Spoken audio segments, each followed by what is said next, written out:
हरे कृष्ण सुधी भक्तवृंद आज के আমরা সমবেত হয়েছি হরি কথা শ্রবণ করবার জন্য। এই যারা শুদ্ধ স্তরের ভক্ত, যারা মহাপ্রভুর বাণী প্রচারে জীবন সার্থক করেছে, তাদের জীবনধারা হচ্ছে কৃষ্ণের প্রীতির বিধান করা।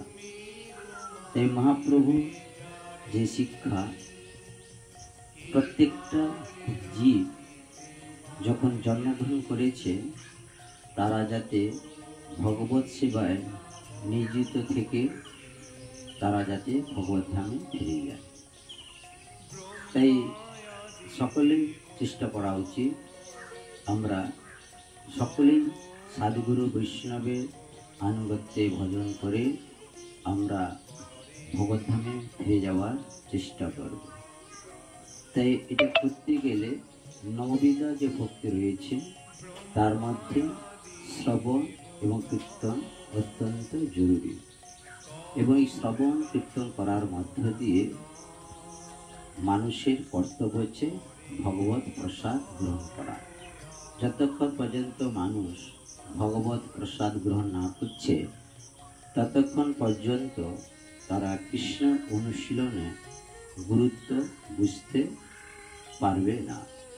এই জন্য অনেকে নিরামিষ খায়, কিন্তু নিরামিষ গরু ছাগলও খায়, কিন্তু ভগবানের যারা ভক্ত তারা ভগবানের কাছে ভোগ নিবেদন করে ভগবত প্রসাদ গ্রহণ করে।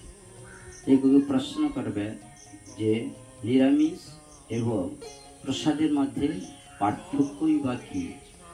ভগবানের কাছে যখন ভোগ নিবেদন হয় তখন ভগবানের উচ্ছিষ্ট বা প্রসাদ হয়, আর যখন ভগবানের কাছে নিবেদন হয় না তখন সেই ডাল শাক সবজি তার মধ্যে ভগবত কৃপা থাকে না, এবং সেই খাদ্যবস্তুই যদি আমরা গ্রহণ করি তাহলে সেটা পাপ আচরণ হয়ে থাকে।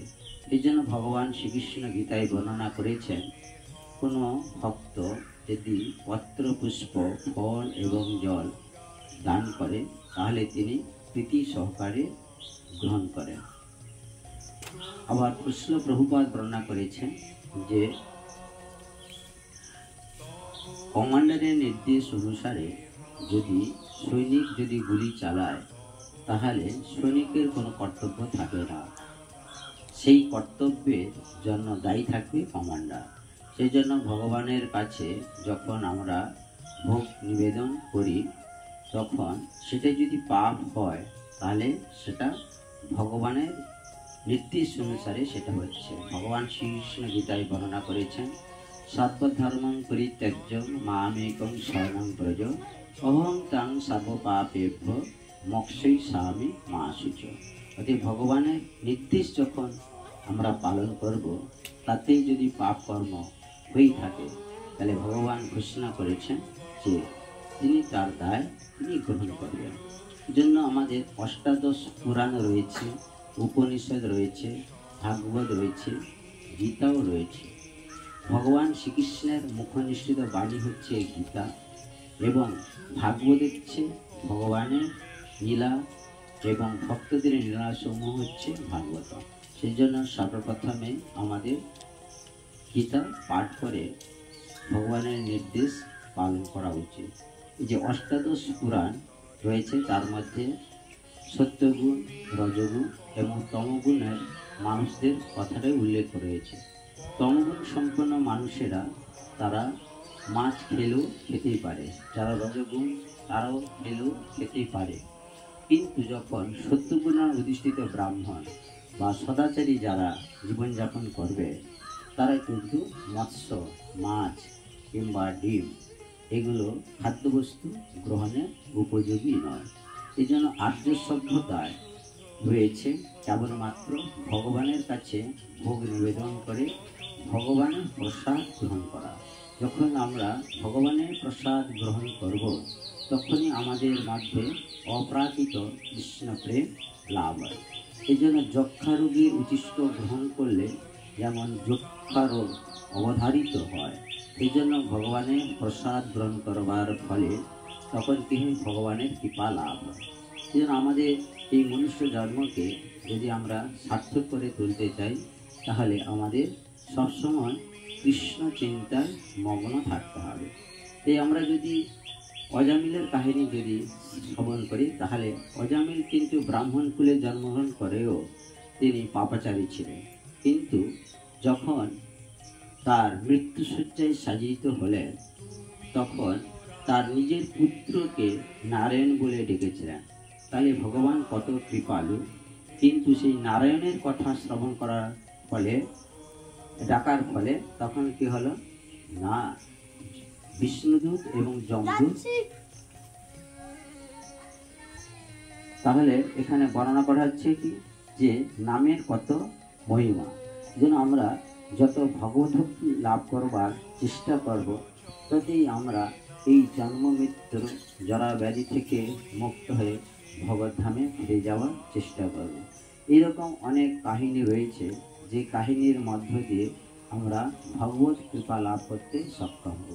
তাই সকলেরই চেষ্টা করা উচিত এই জন্ম যাতে আমরা সার্থক করি। এই জন্ম হচ্ছে দুর্লভ, কেন অন্যান্য জনি প্রাপ্ত হলেই পরে এত সুন্দরভাবে ভগবত সেবা করা বা ভগবত উপলব্ধি করা সম্ভব নয়। 84 লক্ষ জনি রয়েছে, তার মধ্যে 4 লক্ষ জনি হচ্ছে মানুষ, তারপরেও রয়েছে বিভিন্ন রকমের প্রজাতি। কিন্তু ব্রাহ্মণ, ক্ষত্রিয়, বৈশ্য, শূদ্র এই 4টা বর্ণ হচ্ছে আর্য। এরপরে আরও অনার্য অনেক রয়েছে। কিন্তু সেখান থেকে যদি কেউ ব্রাহ্মণ কুলে বা ব্রাহ্মণের গুণসম্পন্ন হয়ে ভগবত সেবা করে, তাহলে তার মনুষ্য জন্ম কী হবে, ভগবত ভক্তির লাভ হবে। এবং ভগবদ্ভক্তি লাভ হলে সে ভগবদ্ধামে ফিরে যাবে। যারা উন্নত স্তরের ভক্ত, তারা কখনো ভগবদ্ধামে ফিরে যাওয়ার আকাঙ্ক্ষা করে না। তারা গুরু এবং বৈষ্ণবের কৃপার উপর তারা নির্ভরশীল। গুরুদেব যেখানে চাইবেন, শ্রীকৃষ্ণ যেখানে চাইবেন, সেইখানেই তারা ভগবত সেবা করতে পারেন। সেই জন্য ভক্তিবিনোদ ঠাকুর বলেছিলেন যে যেখানে আমি থাকি না কেন, পশু পাখি যেখানে আমাকে রাখা হোক না কেন, আমি যাতে ভগবত সেবা করতে পারি। এই দেহটা হচ্ছে ভগবত সেবা করবার জন্য। এই মনুষ্য শরীর লাভটা হয়েছে ভগবানের মহিমা প্রচার করার জন্য। এই দেহটা হচ্ছে সকলের মধ্যে কৃষ্ণ ভাবনা প্রচার করবার জন্য। এই জন্য পরিবর্তন আচার্যবর্গ বর্ণনা করেছেন যে মনুষ্য শরীর প্রাপ্ত হওয়ার সাথে সাথে জন্ম মৃত্যু জরা ব্যাধি থেকে আমরা যাতে মুক্ত লাভ করতে পারি। এই জন্য হরিহে বিফলে জন্ম গো আইনু, মনুষ্য জন্ম পায়া রাধা কৃষ্ণ না ভজিয়া, জানিয়া শুনিয়া বিষ খাই। তাই মনুষ্য শরীর লাভ করে যদি ভগবত সেবা যদি আমরা না করি, তাহলে আমাদের এই মনুষ্য জন্মের কোনো মূল্য থাকে না। তাই জন্য মা বাবা প্রত্যেকটা জীবের রয়েছে, গরু, ছাগল, বিড়াল, তাদেরও সন্তান সন্ততি হয়, আমাদের মানুষেরও সন্তান সন্ততি হয়। কিন্তু মানুষই পারে তার সন্তানকে ভগবত ভক্তি লাভ করে ভগবানের প্রেমময় সেবায় যুক্ত রাখা, কিন্তু পশুদের ক্ষেত্রে এটা সম্ভব হয় না। এই জন্য প্রভুপাদ বর্ণনা করেছিলেন যে মানুষ তার পিতামাতা হয়ে যদি তার সন্তানকে কৃষ্ণ ভাবনায় ভাবিত করতে পারে, তাহলে সে সন্তান ধারণ করতেই পারে। কিন্তু সে যদি সন্তানকে কৃষ্ণ ভাবনায় ভাবিত না করে, তাহলে এত কষ্ট করে গর্ভ ধারণ করে কোনো প্রয়োজন নেই। তাই আমরা সকলকে অনুরোধ করব, আপনার সকলেই গার্হস্থ্য জীবন যাপন করতে পারেন এবং তার সাথে সাথে আদর্শ গৃহস্থ যাপন করে আদর্শ সন্তান, আদর্শ চেতনায় যদি আমরা সকলকে কৃষ্ণ ভাবনা ভাবিত করবার চেষ্টা করি, তাহলে কি হবে, এই সমাজ, এই দেশ আনন্দে ভরে ওঠে এবং সকলের মধ্যে যে বিদ্বেষ, এই বিদ্বেষ ভাবাপন্ন থেকে আমরা মুক্ত হতে পারব। তবে সকলে যে বিদ্বেষ ভাবাপন্ন নয়। তাই যেহেতু একটা কলিযুগ, কলহ যুগ, এই যুগে অনেক রকমের বিড়ম্বনা রয়েছে, পাপাচার রয়েছে, সেক্ষেত্রে আমরা